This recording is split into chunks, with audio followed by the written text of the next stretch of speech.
ወደ ሁመራ ቋሚ በረራ ሊጀመር ነው። የመከላከያ ሰራዊት በትግራይ ድንበር ላይ መከማቸቱን የሚያመለክት መረጃ። እግረኛው በተሰኘው የዩቲዩብ ቻናል የተለያዩ ግለሰቦችን ቃለ ምልልስ በማድረግ የሚታወቀው ጋዜጠኛ ተክለ ሃይማኖት አዳነ በፌዴራል ፖሊስ ቁጥጥር ስር ውሏል።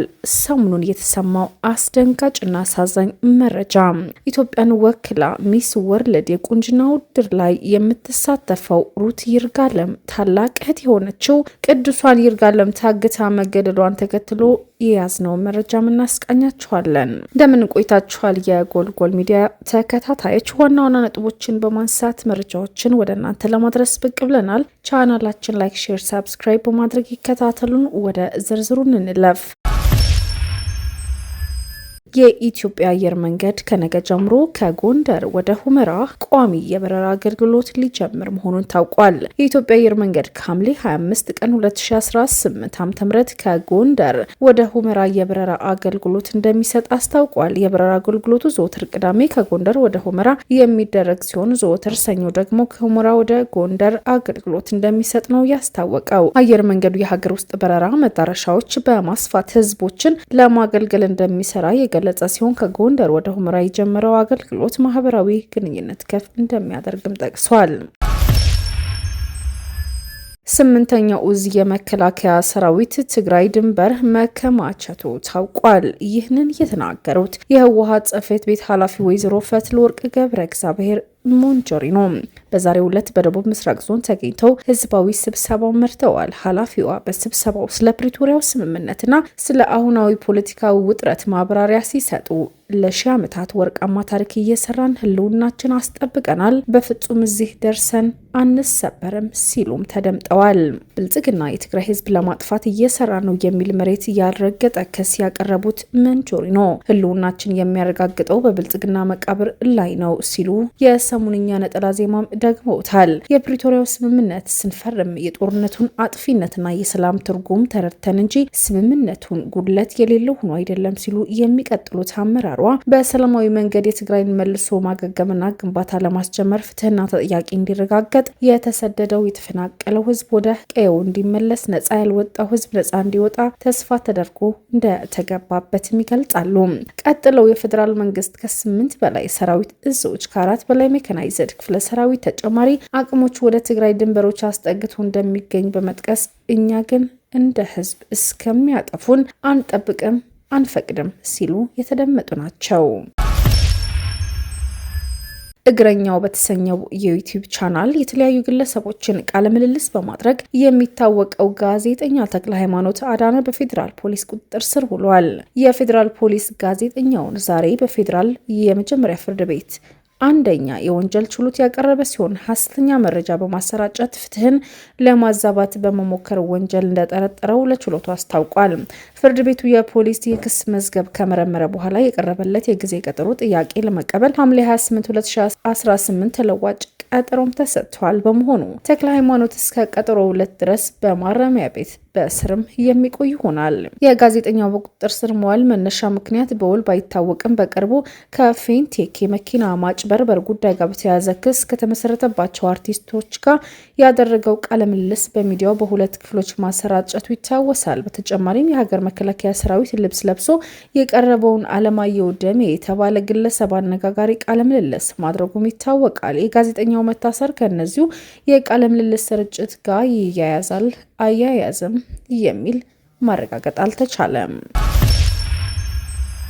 ኢትዮጵያን ወክላ በአውሮፓውያኑ 2026 ሚስ ወርልድ የቁንጅና ውድድር ላይ የምትሳተፈው ሩት ይርጋለም ታላቅ እህት የሆነችው ቅዱሳን ይርጋለም ታግታ መገደሏን ተከትሎ የሩት የቅርብ ጓደኛን ጨምሮ 10 ተጠርጣሪዎች በቁጥጥር ስር መዋላቸው ታውቋል። በግድያው የተጠረጠሩት የሩት የቀድሞ ጓደኛና ፍቅረኛዋ ከሌሎች 8 ተጠርጣሪዎች ጋር በመቀናጀት ሟችን ጭካኔ በተሞላበት መልኩ በመግደል እንደተጠረጠሩ ፖሊስ አስታውቋል። ግድያው የተፈጸመው የሟች እህት ሩት በመጪው ነሐሴ ወር መጀመሪያ ላይ በቪየትናም በሚካሄድ በሚጀምረው ሚስ ወርልድ 2026 ላይ ለመሳተፍ ዝግጅት እያደረገችበት ባለችበት ወቅት ነው። የሀገሯን ባህል ይበልጥ እንድትረዳና እንድታስተዋውቅ በተለያዩ የሀገሪቱ ክፍሎች ላለፉት 3 ወራት ያህል ጉብኝት እያደረገች የነበረችው ሩት በአርባ ምንጭ ከተማ ቆይታ እያደረገች እያለ ነው እህቷ መታገቷን የሰማችው። የአዲስ አበባ ፖሊስ ዋና ጠቅላይ መምሪያ የህዝብ ግንኙነት ኃላፊ ኮማንደር ቶማስ እሸቴ ተጠርጣሪዎቹ ግድያው የፈጸሙት ገንዘብ ለመቀበል በማሰብ መሆኑን በሰጡት ቃል እንዳመኑ አስረድተዋል። የገንዘብ ችግር አለብን፣ ያንን የገንዘብ ችግር ለማቃለል ይህንን ወንጀል ፈጽመናል በማለት ተጠርጣሪዎቹ ይናገራሉ። ተጠርጣሪዎቹ ታጋቿን ለማስለቀቅ ከቤተሰቦቿ ጋር 2.5 ሚሊዮን ብር ጠይቀው እንደነበርና ገንዘቡን ለመቀበል የተለያዩ ድርድሮች ሲያደርጉና ገንዘቡን የሚቀበሉላቸው ሰዎች ሲልኩ እንደነበርም ተገልጿል። እድሜዋ 30 የነበረችው ሟች ቅዱሳን ይርጋለም የልብስ ዲዛይነር ስትሆን የተለያዩ የጌጣጌጥ ስራዎችም ትሸጥ ነበር። ተጠርጣሪዎቹ ድርጊቱን ስለመፈጸማቸው በሰጡት ቃል እንዳመኑ የተናገሩት ኮማንደር ቶማስም ወንጀሉን በየትኛውም ቦታና በምን አይነት መንገድ እንደፈጸሙት አማኞች ባሉበት ቦታው ድረስ መርተው በመውሰድ ማሳየታቸው አስረድተዋል። በምርመራው ወቅት የነበረው ሂደት ሲከታተል የነበረው የሚስ ወርልድ ኢትዮጵያ የቁንጅና ውድድር አዘጋጆች ተወካይ አቶ አበባው አበበ እንዳለውም በወንጀሉ ከተጠረጠሩት ሰዎች መካከል አንዷ ከ9ኛ ክፍል ጀምሮ የሩት የቅርብ ጓደኛ የነበረች ነች። ሩት ከተጠርጣሪዋ ጋር በጊዜ ሂደት ጓደኝነታቸው እየጠበቀ በመምጣቱ እንደ ቤተሰብ በመቀራረብ ጭምር ይተዋወቁና ይጠያየቁም ነበር።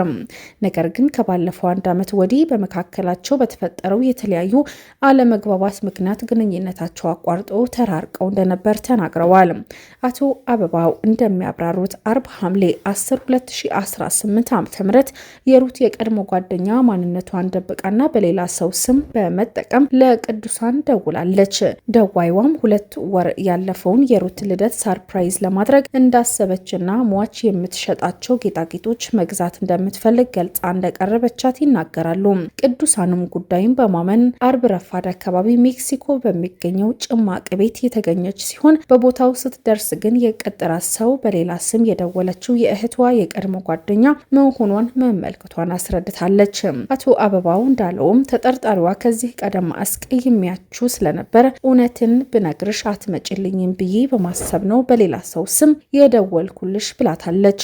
ሟች ቅዱሳን በበኩላ ለተጠርጣሪዋ ምላሽ ስትሰጥ እኛ ብንቀየምሽ ኑሮ እኮ እናትሽ ታማ በነበረበት ወቅት ሆነ ስታርፍ መጥተን አንጠይቅሽም ነበር፣ ስለዚህ እኛ ምንም አልተቀየምንም በማለት እንደመለሰች አስረድተዋል። በመቀጠል ተጠርጣሪዋ አዲስ ቤት ተከራይቻለሁ፣ ስለዚህም መጥተሽ ቤቴን ብታይልኝ ደስ ይለኛል ስትል ቅዱሳንን እንደጠየቀቻትና አክላም አሁን ላይ ህይወቴ በጣም ጥሩ ሁኔታ ተሻሽሏል፣ በዚያ ላይ ለአንቺ የምትሰሪያቸው ስራዎች ይዤ ስለመጣው እዚሁ ቤቴ ሆነን እናወራለን በማለት ኮየፈጪ አካባቢ ወደ ተከራየችው ኮንዶሚኒየም ቤቷ እንደወሰደቻት ተናግረዋል። በአዲስ አበባ ፖሊስ መረጃ መሰረት ተጠርጣሪዋ ቅዱሳን ካገቱበት ቦታ ኮየፈጪ ከሚገኘው ኮንዶሚኒየም ሌላ ቤት በመከራየትም አዘዋውረዋል።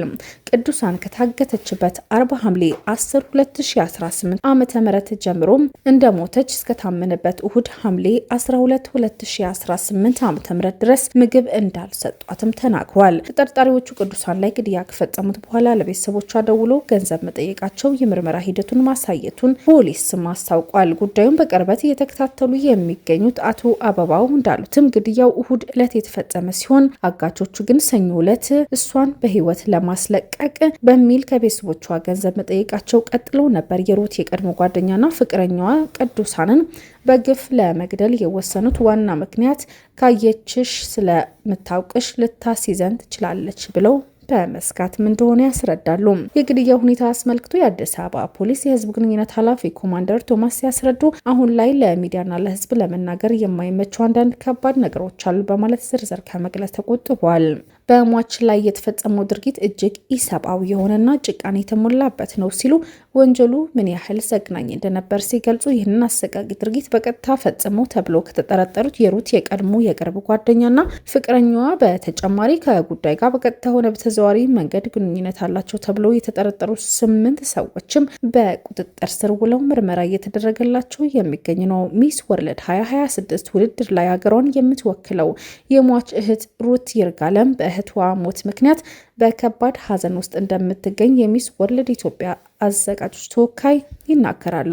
ሩት በመጪው ነሐሴ 3 2018 ዓ.ም በሚጀምረውና ከ170 በላይ ሀገራት በሚሳተፉበት ውድድር ላይ ለመሳተፍ ወደ ቪየትናም እንደምታቀናም ተገልጿል። ለዛሬው ያዝናቸው ወቅታዊ መረጃዎች እነዚህ ይመስሉ ነበር። ተመልሰን አዳዲስ መረጃዎች ይዘን ብቅ እንላለን። ቻናላችን ላይክ፣ ሼር፣ ሰብስክራይብ ያድርጉ።